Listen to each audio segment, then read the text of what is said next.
Hi everybody, it's me, Matt Hawes, formerly of The Happy Show. I'll be making some more Happy Show stuff eventually in the future, but right now it's kind of a hiatus still. It's been a long hiatus, boy. Anyway, I'm putting on some eBay auctions, or I actually have put on some eBay auctions, and they will be ending on February, let's see, I guess it's going to be the 24th. This is going to be put up on the 17th, so it's a full 7-day auction. And I thought you guys would want to check out some of the stuff I was going to put on there. And check that out here. See, this is Amazing Spider-Man number 9. It's the first appearance of Electro. And I picked that up the other day. And yeah, it's not in the best of shape, but it's solid. It's got all the pages and everything. And it's early Spider-Man with Steve Ditko art. And I got a few of the early Spider-Mans here. Let me slip this right here. Got another one. It's Mysterio, the first appearance of Mysterio, and that's a cool one. And it's in better shape than the number 9. Still what they consider a low-grade copy, but it's not too bad. It's also affordable copies for people that want to pay several thousands of dollars. And speaking of paying thousands of dollars, that's what you would have to do to get this one in pretty nice shape.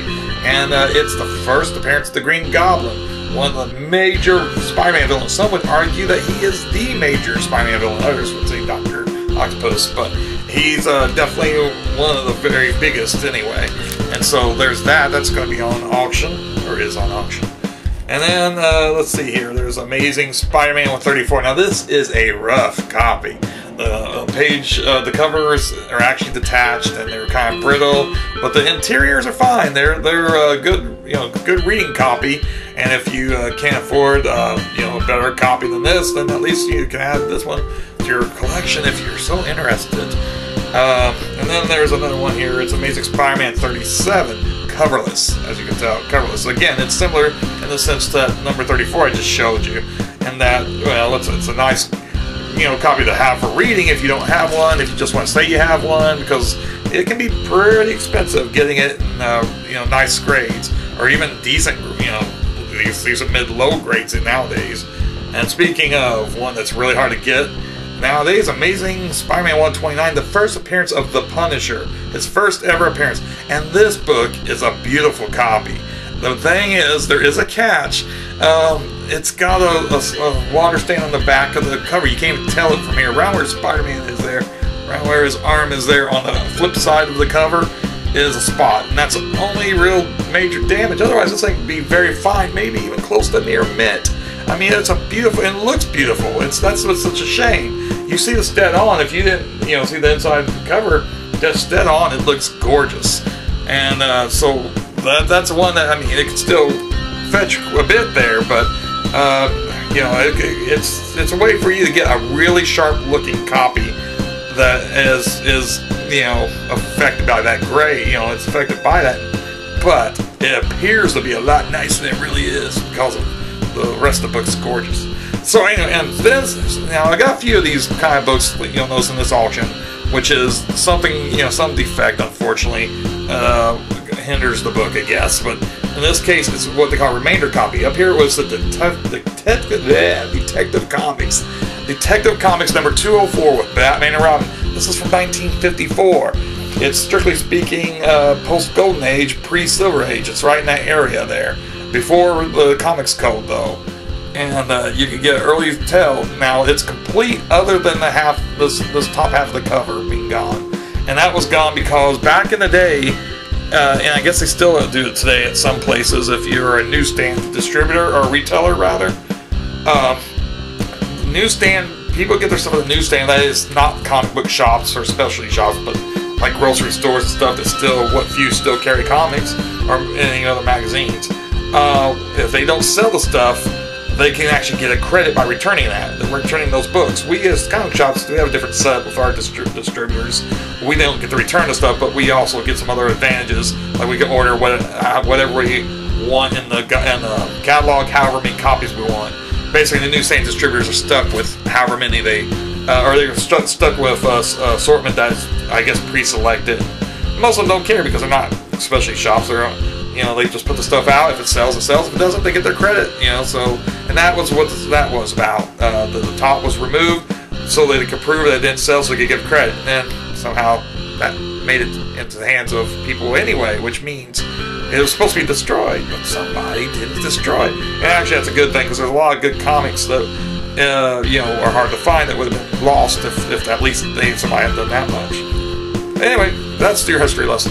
Flash 106 right here. Now, Flash, the Silver Age Flash, that's Barry Allen, first appearance in Showcase number 4, 1956. This is a 1959 comic. He made 4 appearances, if I remember correctly, in Showcase, and then he took over Flash in this series here, which actually the number 1 through 105 or 104, I'm sorry, is the Golden Age Flash, Jay Garrick's series.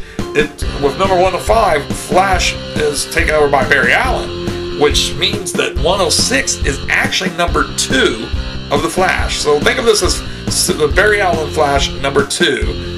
But it is his 5th appearance, because he appeared in Showcase before.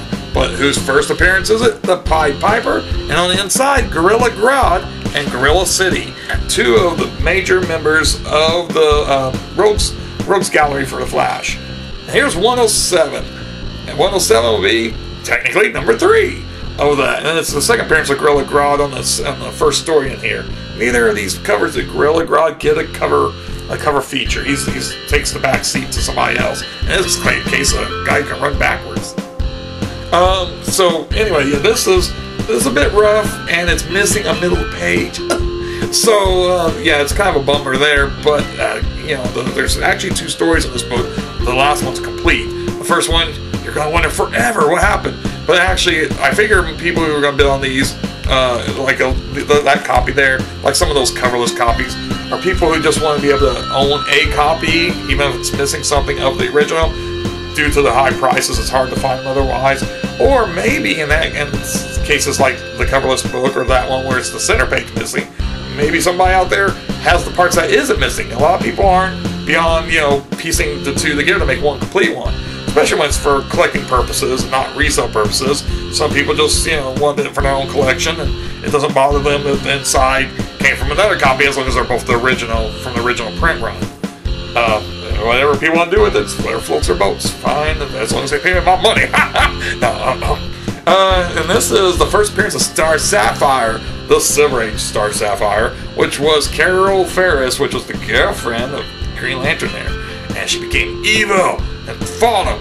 Anyway, this is her first appearance as Star Sapphire in Green Lantern number 16 from 1962. And again, in our pricier book, now this one doesn't have any major defects like missing pages, but it is low grade. It does have some water stain on there on the cover and a few, you know, general wear. Now here's another one, low grade again, but pretty nice low grade. It's pretty much a solid VG. And it is Hulk, Incredible Hulk number 3, with the first appearance of the Ringmaster, the Circus of Crime people and all that.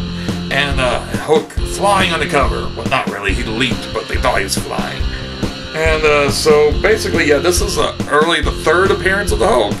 3rd issue and 3rd appearance of the Hulk from 1962, if I remember correctly on there. And there's Rick Jones going, always fussing. No.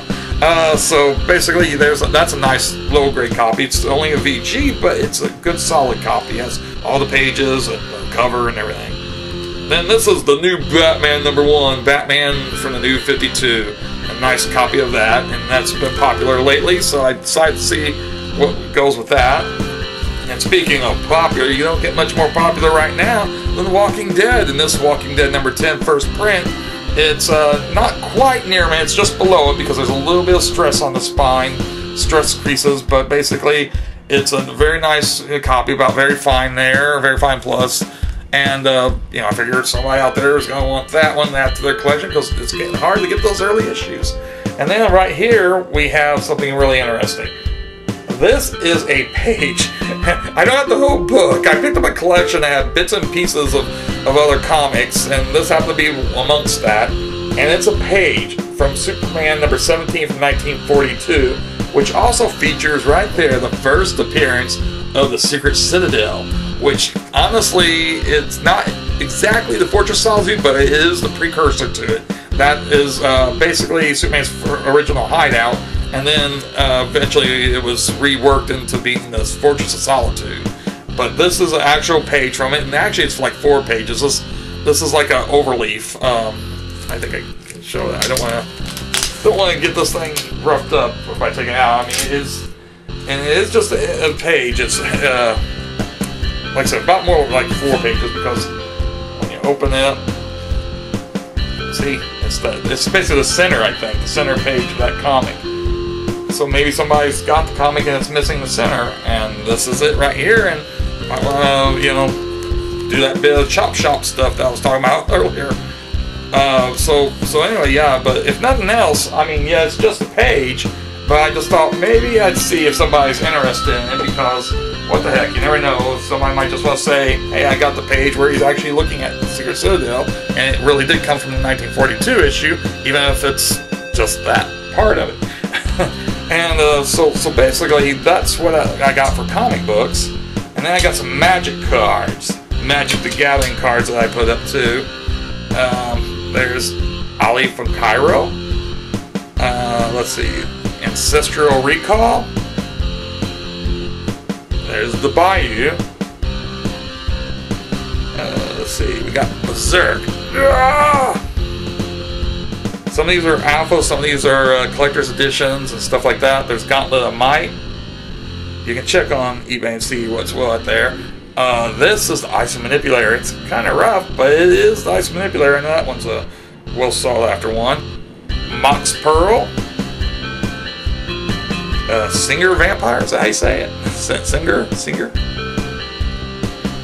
Soul Ring. Time Vault. Tropical Island. Dang, tranquil. Tundra. And Word of Command.